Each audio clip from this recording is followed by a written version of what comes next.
Hello students, आज हम पढ़ने वाले एक बहुत ही शानदार और एवं रोचक कहानी पंचलाइट के बारे में, जो कि क्लास 12th में हर बार यानी पूछा ही जाता है। इससे आज आपके 5 नंबर बिल्कुल पक्के हो जाएंगे। ठीक है, इससे पहले जो भी स्टूडेंट्स हैं वह नए इस चैनल को सब्सक्राइब कर लें तथा अपने फ्रेंड्स व रिलेटिव्स को ज़्यादा से ज़्यादा शेयर करें, जिससे आगामी बोर्ड परीक्षाओं सभी के अच्छे अंक आ सकें और सभी अपने टारगेट को पूरा कर सकें। चलिए हम स्टार्ट करते हैं। पंचलाइट कहानी यानी क्वेश्चन कैसे पूछा जाता है। पंचलाइट कहानी का सारांश अपने शब्दों में लिखिए, या फिर ऐसे ही पूछा जा सकता है पंचलाइट कहानी की कथा वस्तु पर प्रकाश डालिए, या फिर पंचलाइट कहानी के कथानक की विवेचना कीजिए। ठीक है, ऐसे ही ये पूछा जाए क्या क्या आपको लिखना है, मैं ये बता देता हूँ। ठीक है, अगर ये पूछा जाए पंचलाइट कहानी की कथा वस्तु, ये वैसे पूछा नहीं जाता। ठीक है, तो आपको इसमें से क्या क्या याद रखना है वो देख लीजिए। पंचलाइट किसके द्वारा लिखी गई है? फणीश्वरनाथ रेणु द्वारा रचित एक आंचलिक कहानी है, ये लाइन याद रखनी है। ठीक है, और उसके बाद में ये आपको कुछ नहीं यहाँ से देखना है। फिर इतना याद करने के बाद में फणीश्वरनाथ रेणु, उसके बाद इस कहानी की कथा वस्तु में इन्होंने पेट्रोमैक्स, जिसे गांव वाले पंचलाइट या पंचलेट कहते हैं, ये याद रखना। यानी पंचलाइट को क्या कहा जाता है? पंचलेट भी कहा जाता है। ठीक है, और उसके बाद में आपको यहाँ से नहीं याद रखना है, केवल इतना ही याद रखना है कि पंचलाइट को पंचलेट भी कहते हैं, और ये किसने लिखी थी? फणीश्वरनाथ रेणु ने लिखी थी। ठीक है, अब यहाँ से आपको यहाँ से हेडिंग डालनी है पंचलाइट कहानी का सारांश या कथानक।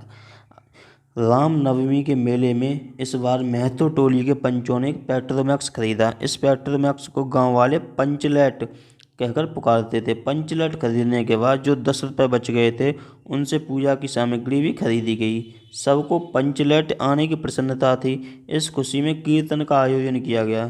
थोड़ी देर में टोली के सभी लोग पंचलेट देखने के लिए एकत्र हो गए, लेकिन प्रश्न यह पैदा हुआ कि पंचलेट को जलाएगा कौन? खरीदने से पहले किसी के दिमाग में यह बात नहीं आई थी।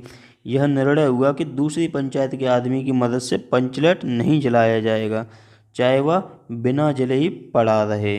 अब क्या होता है इसमें आगे? आज किसी ने अपने घर में डिबरी यानी कि डिबिया भी नहीं जलाई थी। पंचलेट के न जलने से पंचों के चेहरे उतर गए। राजपूत टोली के लोग उनका मजाक बनाने लगे, लेकिन सबने धैर्यपूर्वक उस मजाक को सहन किया। वहीं पर गुलरी काकी की बेटी मुन्नरी बैठी थी। वह जानती थी कि गोधन पंचलेट जलाना जानता है, लेकिन पंचायत ने गोधन का हुक्का पानी बंद कर रखा था। मुन्नरी गोधन से प्रेम करती थी। उसने अपनी बात अपनी सहेली कनेली को बताई। ठीक है, किसे बताई थी? कनेली को। किसने? मुन्नरी ने। कनेली ने यह सूचना सरदार तक पहुंचा दी कि गोधन पंचलेट जलाना जानता है।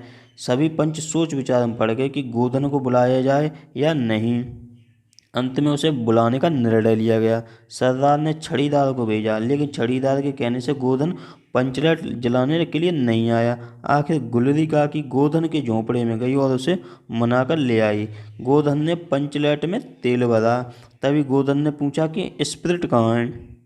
स्पिरिट का नाम सुनकर सभी लोग उदास हो गए, लेकिन गोधन ने अपनी होशियारी से गरी के तेल की सहायता से ही पंचलेट जला दिया। पंचलेट के जलने पर सभी लोगों में प्रसन्नता की लहर दौड़ गई। लोगों के दिल का मैल दूर हो गया। कीर्तनिया लोगों ने एक स्वर में महावीर स्वामी की जय ध्वनि की। कीर्तन शुरू हो गया। गोधन ने सबका दिल जीत लिया। मुन्नरी ने हसरत भरी निगाहों से गोधन की ओर देखा। सरदार ने गोधन को बहुत प्यार से अपने पास बुलाकर कहा, तुमने जाति की इज्जत रखी है, तुम्हारा 7 खून माफ़। यानी कि उसके जो भी सजा थी उसकी सारी माफ़ हो गई। खूब गाओ सलीमा का गाना। अंत में गुलरी काकी ने गोधन को रात के खाने पर निमंत्रित किया। गोधन ने इस बार फिर से मुन्नरी की ओर देखा। उससे दृष्टि मिलते ही लज्जा के कारण मुन्नरी की पलकें झुक गईं। ये इसका कहानी का सारांश था। और ये भी क्वेश्चन पूछा जाता है कि कहानी का उद्देश्य लिखिए अपने शब्दों में। ठीक है, कहानी का उद्देश्य। तो अब चलिए स्टार्ट करते हैं। यहाँ से हेडिंग डालिए पंचलाइट कहानी का उद्देश्य। ठीक है, ये छोटा सा ही है। ग्रामवासी जाति के आधार पर किस प्रकार टोलियों में विभक्त हो जाते हैं और परस्पर ईर्ष्या द्वेष के भावों से भरे रहते हैं, इसका बड़ा ही सजीव और यथार्थ चित्रण इस कहानी में किया गया है। परोक्ष रूप से रेणु जी ने ग्राम सुधार की प्रेरणा भी दी है। इसी के साथ कहानीकार ने यह भी सिद्ध किया कि आवश्यकता बड़े से बड़े संस्कार और निषेध को अनावश्यक सिद्ध कर देती है। ये इस कहानी का उद्देश्य था। ठीक है, चलिए, अगर ये आपको सेशन अगर पसंद आया हो तो इस सेशन को लाइक कीजिए तथा अपने, अगर इस चैनल को नए इस चैनल को सब्सक्राइब कीजिए तथा अपने फ्रेंड्स व रिलेटिव से ज़्यादा से ज़्यादा शेयर कीजिए। अगर कुछ समझ में ना आया हो तो कमेंट में टाइप कर दीजिए। PDF का लिंक इसका मैं डिस्क्रिप्शन में दे देता हूँ, वहाँ से आप डाउनलोड कर लीजिए। Thank you friends and have a nice day.